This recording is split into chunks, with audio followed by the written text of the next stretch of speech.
Good morning, my darlings, and welcome to Vlogmas day 23. Today is a very exciting day. Charlie and I have got a really lovely day planned. We are doing a little Cotswold road trip all the way down, I think it's down on a map, down to Highgrove house, which you might already know because this was a lovely gift from Charlie as part of our advent calendar. So really have been looking forward to today.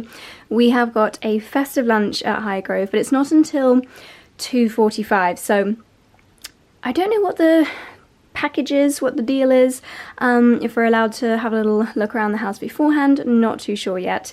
But we are going to explore Tetbury a little bit, which is a really gorgeous town in the Cotswolds, very well known for its antiques. And before that, we're heading to Daylesford, surprise, surprise. Charlie wants to get a lot more produce for Christmas, and we're also going with my mum, and we're going to get the cheeses as well. So that's going to be fun. If we get there in time, if we leave very shortly, apparently there's actually a festive tractor run going on at Daylesford today, so hopefully we might get to catch that. And then lunch at the King's house. Very exciting. I don't know how much I'll be able to show you at Highgrove. I'm imagining the security there will be super tight, but of course I'll show you as much as I can. I wanted to be warm but also a little bit regal, so I popped on this gorgeous green velvet dress, which was the star of last year's Vlogmas intro. I've got a little bow in the hair, can you see, from Clementine and Mint that I absolutely love, and then my gorgeous nice cream London snowflake earrings. Anyway, darlings, without further ado, let's hit the road.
And it's quite busy, but not crazy.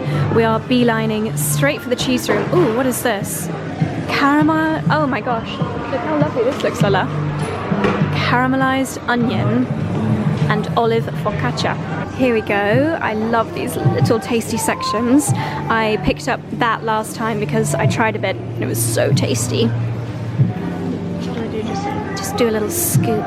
How fabulous. Ooh. Yummy. Look at Lola and her fabulous hat. Where's the hat from, Lola? Dubai. Dubai. Very good. And show everybody your handbag. Sorry. Cheese close up in the meantime. Oh, gorgeous. You're looking very Cotswold chic. Very great. I'm happy with that, lady. Is it okay for you? I bought that the other day because it was lovely. Your sampling. You know, we both did a good job. We both just put one of those in the thigh later. So good. I'm going to do this with some figs and hazelnut on a crostini. I think that was so good. A bit of honey.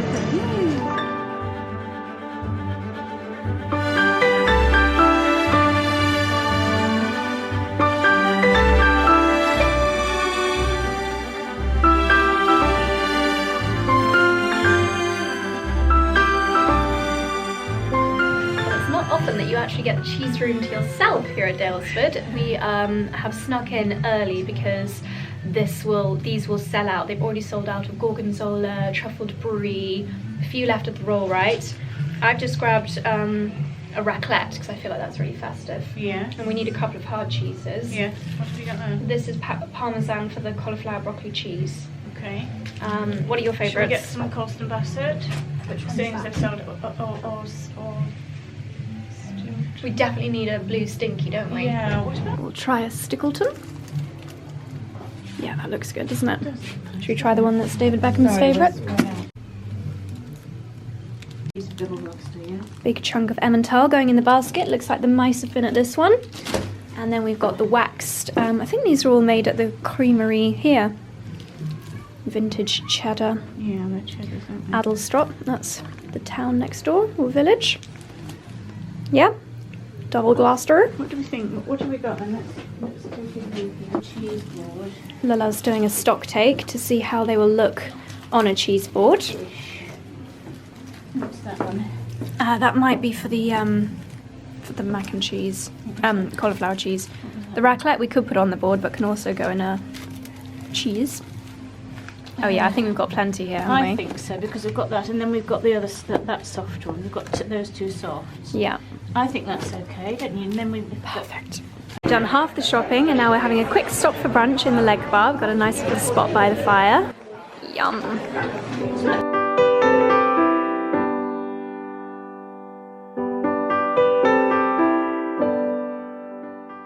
Last couple of wreaths left at Daylesford. These are just very plumptious, very green wreaths. Really beautiful, very simple, with a little bit of pine cone detail. box, isn't it? This is box. Yeah, box, fir, pine, holly, yew. Lovely.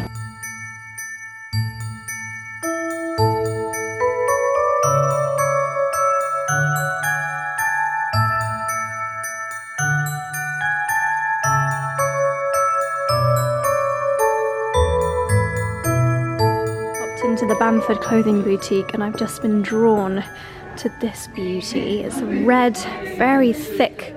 It's almost like a corduroy velvet. This would be gorgeous with perhaps a gold belt as a Christmas Day dress. She's just gone to see if there's a slightly smaller size. That is so pretty. You know, you could add little red cuffs and make it a Mrs. Claus outfit.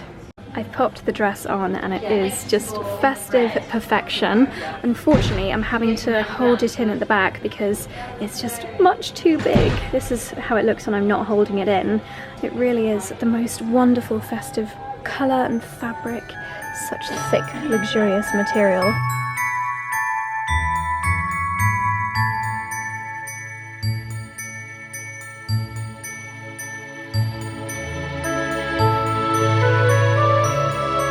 A slight change of plan. Instead of going to Tetbury, we realised that the Jolly Nice farm shop is actually on our route to Highgrove. So from our regular farm shop, Daylesford, to a recently loved farm shop. This is where we came when Charlie and I came to visit the Beaufort and Blake pop-up. So what do we need to get? I want to get some colourful heritage carrots if they've got any. Colourful carrots. Very specific. We're just going to have a little mooch around. Very British word, mooch around. Nice ampersand butter. Oh, if they've got that. Right. And I might get some little chipolata sausages for wrapping in. For Dickie. Wrapping in, for putting. Actually, we've got pigs in blankets. We don't need any of that. Okay. We're just going to have a mooch because we've got about half an hour until we need to get to Highgrove. That's rather cute. They've got some little fluffy donkeys. They've got some cabbage for their lunch by the looks of it. Sweet. The sun is trying to come out, but it is so windy. There were actually a few massive trees on the road as we drove down. I just thought I would grab this as another little centerpiece for our festive table.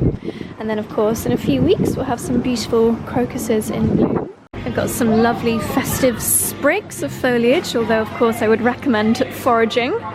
Oh, Charlie's found some lovely veg.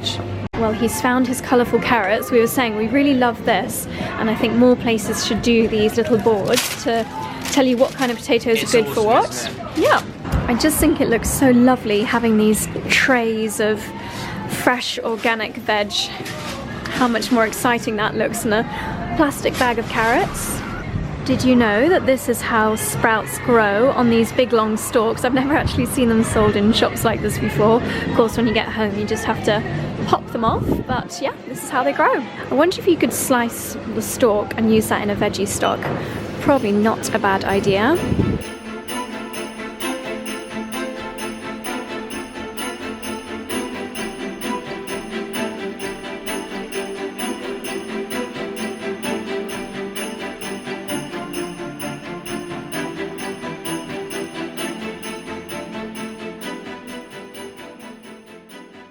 more cheese to add to our cheese Yeah, 3 board. pieces out there, very 3? Yeah. We got some of this. Yeah. Tickle more.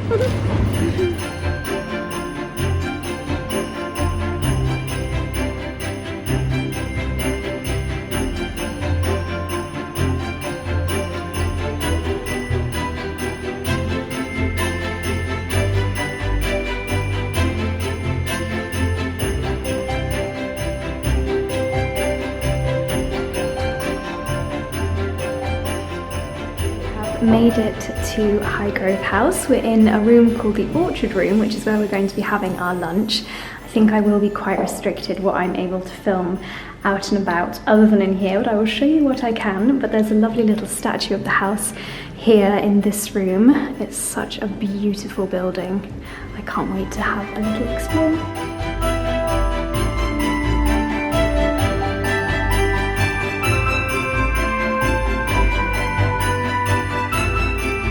This is our menu for Christmas lunch at Highgrove. I can't resist my first proper turkey dinner of the year. So many lovely fires, beautiful fireplaces with lovely garlands.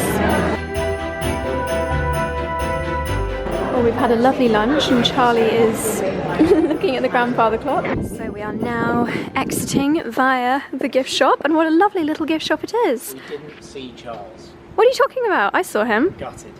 I'm not gonna lie, we did think we'd get closer to the house, didn't we? I've not even explained the setup to everybody. Yeah, naively. I think I think the food's been amazing. Yes, it has. And the service has been splendid. The service is splendid. Definitely would come back. Yeah. I think naively I thought we would be eating in like a greenhouse off the house or something. Yes. Not a garden shop. But it is the King's private residence. Do you know what? They always say that good salespeople are the easiest to sell to, and that is. Do you think? Yeah. I think we're I'm a sucker for so much. Look at the lovely old slate though. That's a lovely old roof. Beautiful. Right. Absolutely beautiful. Right, we're going to check out the Highgrove gift shop. It's a cute little building. Well, let's get a few, shall we? I like him as well. Actual swan. What do you think? Gorgeous. 3? What about a Highgrove stocking? There you go, 4. We need a star? We need a crown then. Oh yeah, get a crown. There we go. Look Gorgeous. Show me the crown. Such a plonker. Do you know what? I'm allowed to do that now because I share a name with the great King Charles. Chaz. The great Chaz. Hello. There he is. Big Chazza. Big Chazza. Little Chazza. Do you know what he has? Like, I wish they photographed him more smiling. Aww. So friendly there, doesn't he? He's a cutie. Yeah, I'm a fan of King Charles. Yeah. And his queen. And his queen. Yeah. Something that King Charles and I have in common is our love of gardening. Good to see a few little gardening bits and bobs in the Highgrove. Didn't you buy me some? You bought me some Highgrove bits a few years ago. That's amazing. Should we get one? Yeah, do you remember, darling? You bought me some Highgrove. I did. Yeah. Lovely. Scotch whiskey. Also glad to see that His Highness's preserves are organic. Strawberry and Marc de Champagne preserve. Lovely.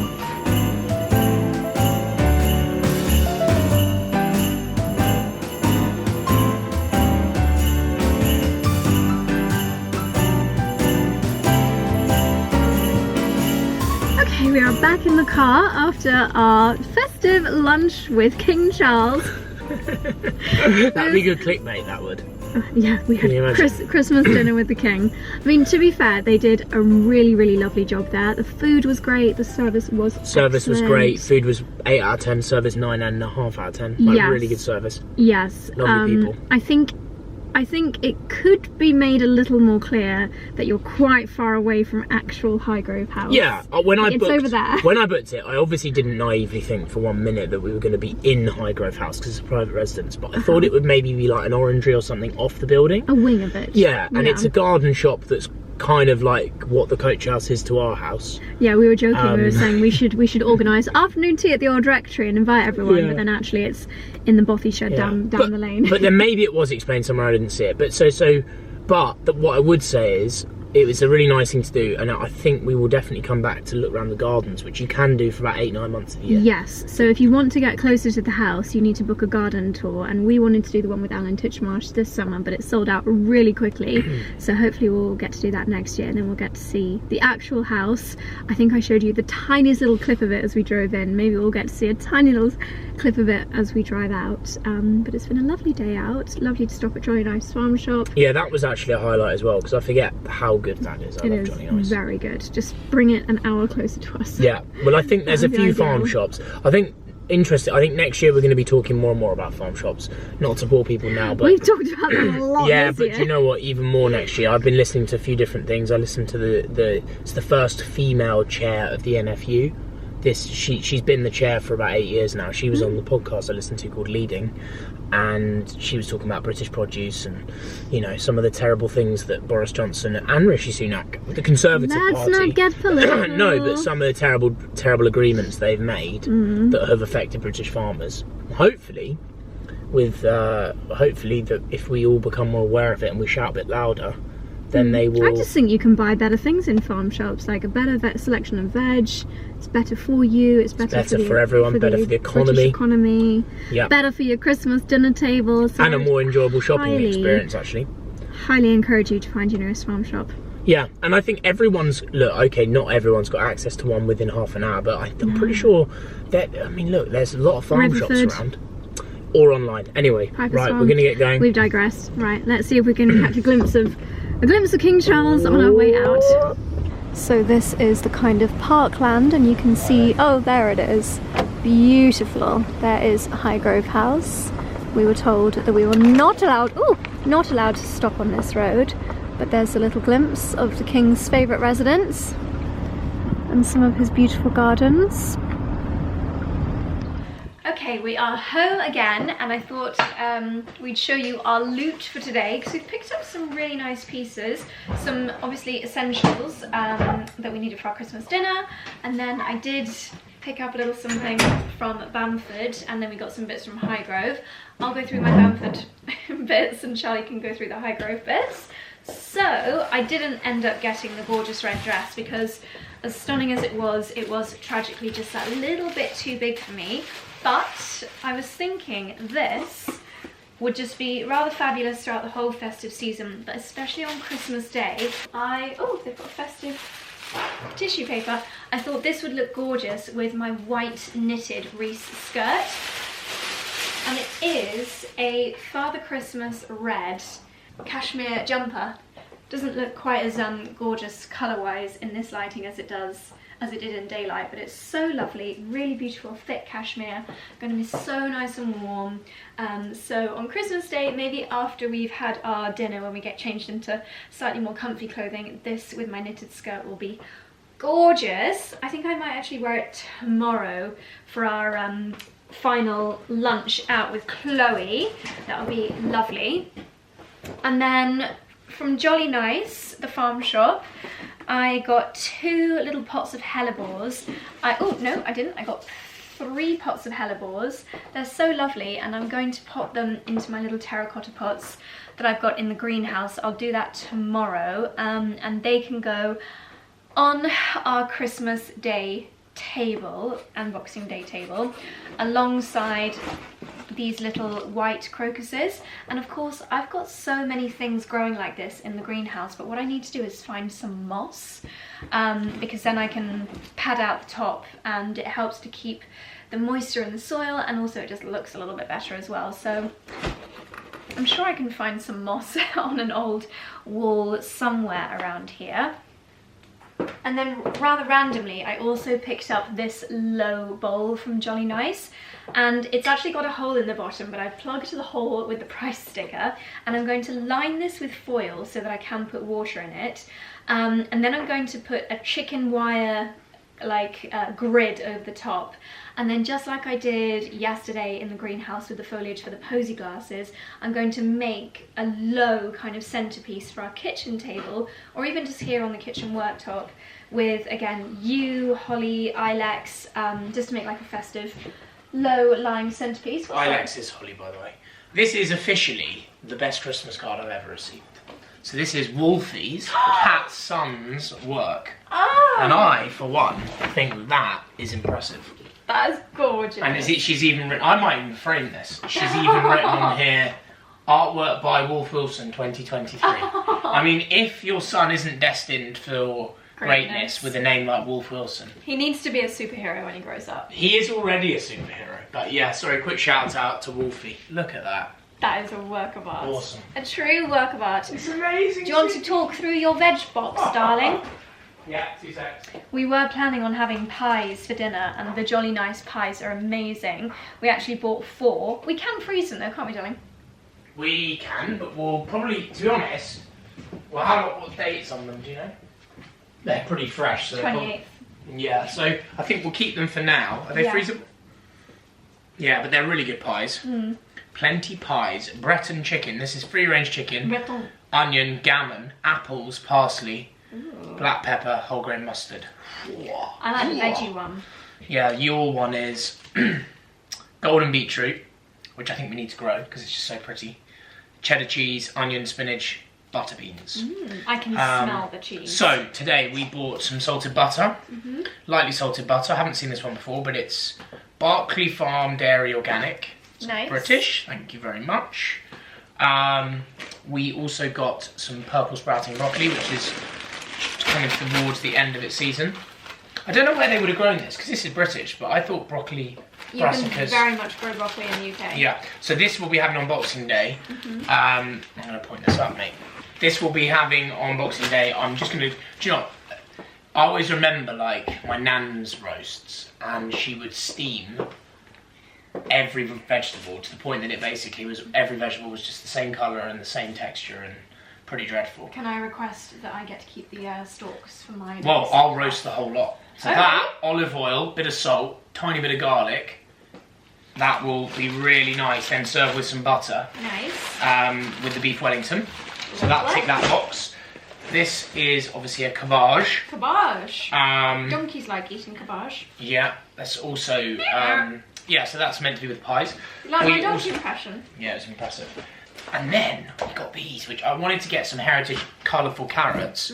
Once again, not for Christmas Day, because Christmas Day we're going to have honey and whole grain mustard roasted carrots with some parsnips with some clementine juice on them and lots of thyme. These will be roasted with whole grain mustard again and just a bit of olive oil with the beef Wellington.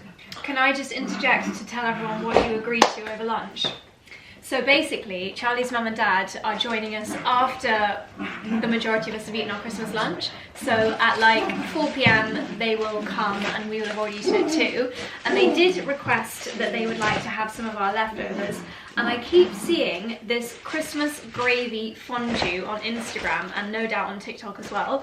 And it just seems like such a good idea because we always have so much gravy left over and it is so tasty. It's practically like a soup. But what I've seen people doing is skewering pigs in blankets, roast potatoes, even little bits of leftover cauliflower cheese, dunking it in the gravy, maybe then dipping it in some cranberry sauce and then just eating it like a gravy fondue. So that's what we're going to do on Christmas Day, late night. Just to be clear, like 7:30. Josie's going to enjoy that on her own while we all tuck into a cheese board. Your on mum that and dad note, are going to be desperate I'm for your not. roasties. That idea sounds like something straight wait. from Pinterest. Not convinced. Anyway, Pinterest? well, that's what it should be called because it's a terrible platform. Anyway, Are you joking? I'm not a fan Half of of our Pinterest. blog traffic comes from Pinterest. Well, there you go. I love Pinterest. I'm not personally a fan of Pinterest. I'm a bit more old school with Instagram.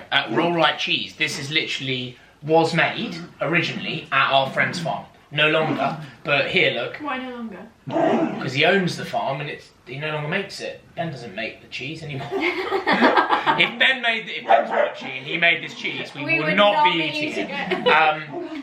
Kingstone Dairy. Wow. Yeah. So I think they moved. They were based there. Anyway, I'm going to get unpacking this. Okay, anything else exciting? No, so that's the dogs it. are now having their mad moment. Yeah. Well, we bought loads of sausages. We bought loads of very expensive sticks of salami. This one is black truffle. This one is French style saucisson. Saucisson. Spicy chorizo.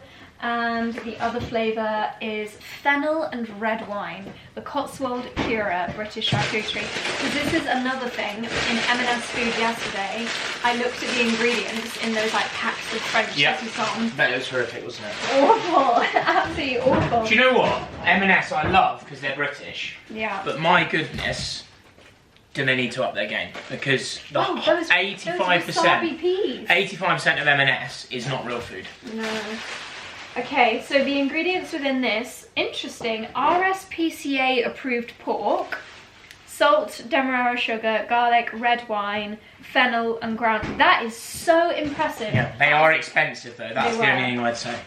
Fennel and ground white pepper. That is literally it. I'm so impressed with that.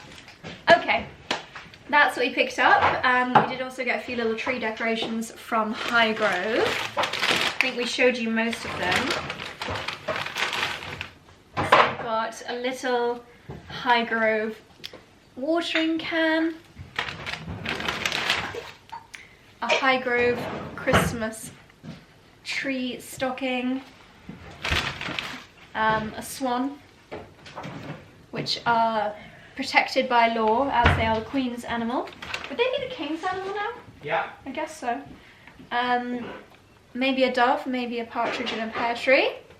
And a few others, which I shall not bore you with. So I think we'll do a little bit of extra tree decorating tonight. I'm going to take my bits over to the greenhouse. I just realised I did actually buy more at Daylesford this morning, but I'll spare you that. My God, that cheese is smelly. Yeah.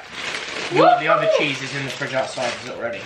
Do you know what we could do alongside the gravy fondue on Christmas Day is do a Swiss cheese fondue. We're not doing that. Yes, we are! Yes, we are! Hello again, my darlings. Of course, I'm going to be joined by the children, seeing as I'm sat on the floor. I thought I would, for the millionth time, show you our routine, our technique for lighting a stove like this, because I noticed a couple of comments, and I think even a few people emailed and DM'd asking how to light a fire, and I think it is just a really good skill to have in your back pocket for stoves in particular. If you are staying in a really cozy Airbnb or Soho farmhouse or anywhere that's got a stove like this, there is a way specifically to light them and to like care for them to get the best out of your fire.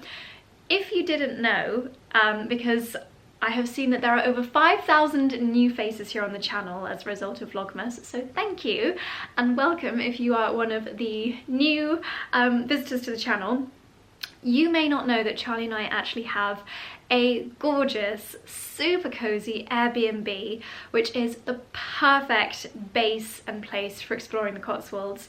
So if you like what you've seen here on the channel and want to visit some of these places for yourselves, then I'll leave our Airbnb link down below. It's actually a gorgeous thatched cottage. I'll pop a photo on the screen here.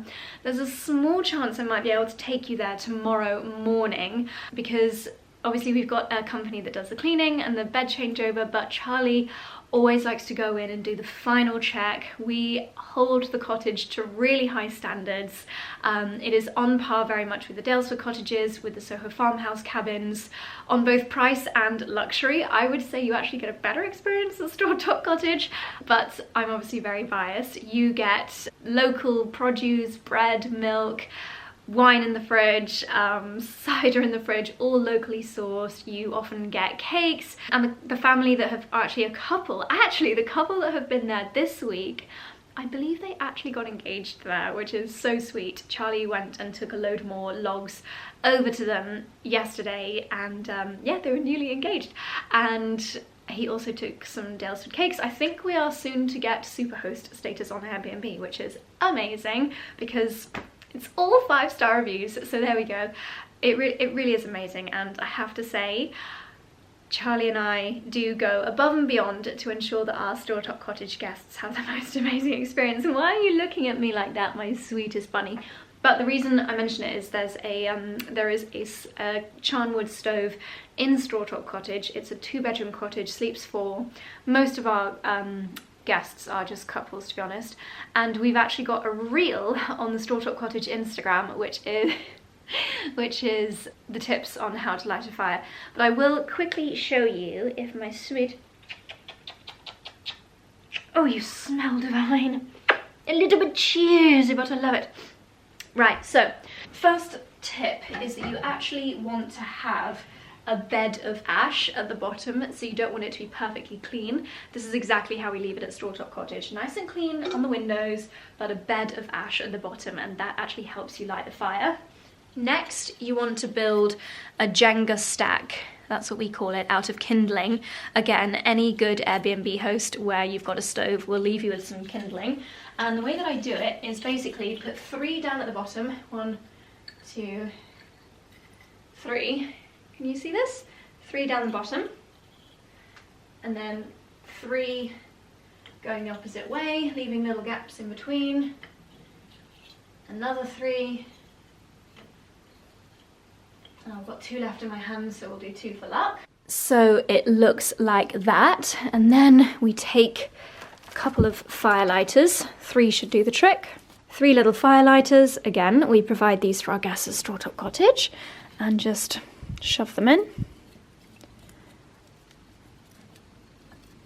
And then you light the fire lighters, close the doors for about 3 or 4 minutes until you get some really good heat on there, and then add your 2 first logs. Let's give it a go. Dexy's chestnuts roasting on an open fire.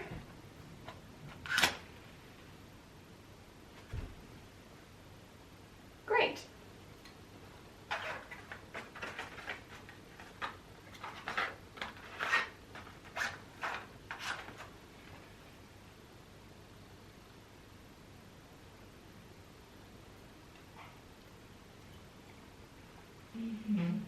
You want to keep it slightly open at this stage just so that some oxygen can get in. But yes, I'm going to leave it like that for a few minutes to get really nice and hot, and then add 2 logs as like a kind of teepee shape over the top. I, for one, am a very big fan of the fire. I think it's the coziest spot in the house. Okay, it's a few minutes later. I've been to put my pyjamas on to get cozy. We keep our logs in a basket tucked away in this corner, so I'm going to pop a couple on, and then it shouldn't need much tending for another couple of hours, I'd say.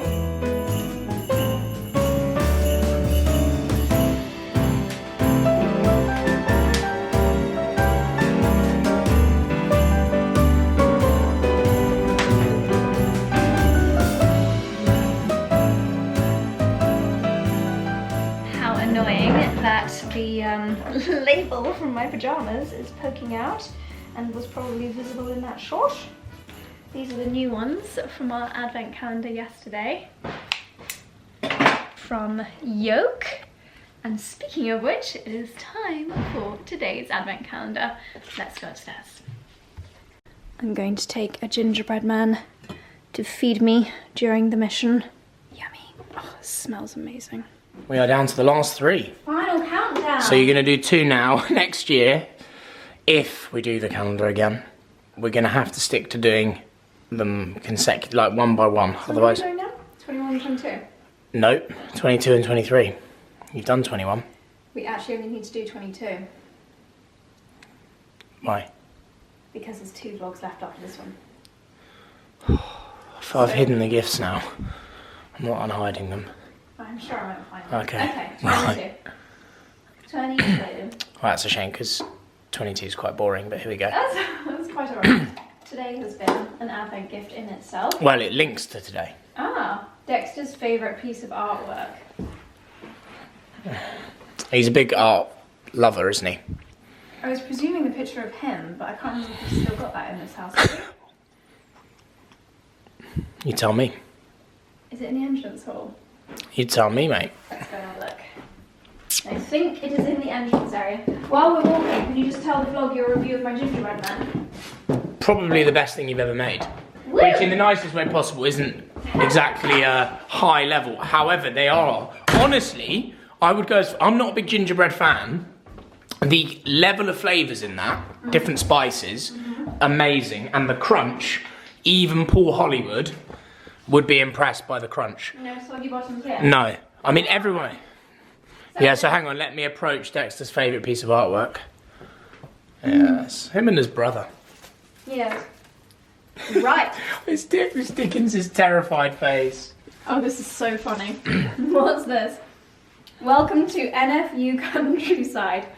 Like you, we're passionate about the British countryside, food, farming and rural life. So what is this? Little backstory, before you read any more. Backstory.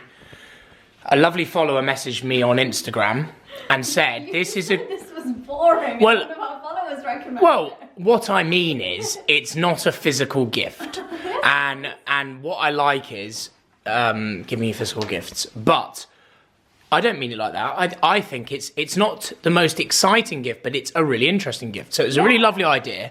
Essentially, I think the follower that shared it is a farmer or a daughter of a farmer. Right. Anyway, we insure, just as it would happen, because it's the only company that would insure straw top, the thatched cottages, NFU Mutual, which is National Farmers Union, NFU, which I also didn't realise until I went down this rabbit hole. You're kidding. No, I mean, like in the last few months, I've learnt that. What do you think NFU stood for? What does Aviva stand for? Like, people don't... Well, I don't know. That's you. So let me finish my story. You have NFU about Let me finish my story, mate. Go on. Nice pyjamas. So we already insure all our houses, all our properties with NFU, and our cars, as it would happen. Anyway, she messaged to say, look, really appreciate all your support of British farming and the appreciation of the countryside. Do you know you can support farmers more through an NFU membership? So I then looked at it, and essentially it's a magazine, so I think it's a monthly magazine that we get. Which, look, is a lovely countryside magazine. Love it. You're the member, so we can always get my membership. The way I also viewed it is, it's a donation to support British farming, which is something that we're passionate about, yeah? Oh, on helping hedgehogs. Yeah, and I don't know, there are other member benefits, which I can't remember, but I think it's quite, to be honest, it's not a bad thing to feature in this vlog, because if you've got someone that's really difficult to buy for, or a last minute gift, and they either live in the countryside or really appreciate the countryside, it's a good dad gift. And it's also, I wouldn't say it's a charitable donation, but it's a donation to a worthwhile cause. It's genuinely all the things that we're really interested in, like managing biodiversity on the farm, how to regenerate your grass to make it better for animals. But the important thing is, I'm sure the magazine's fascinating, but unlike when you subscribe, not bad-mouthing them, but GQ or someone, and the money's just going to someone's pocket,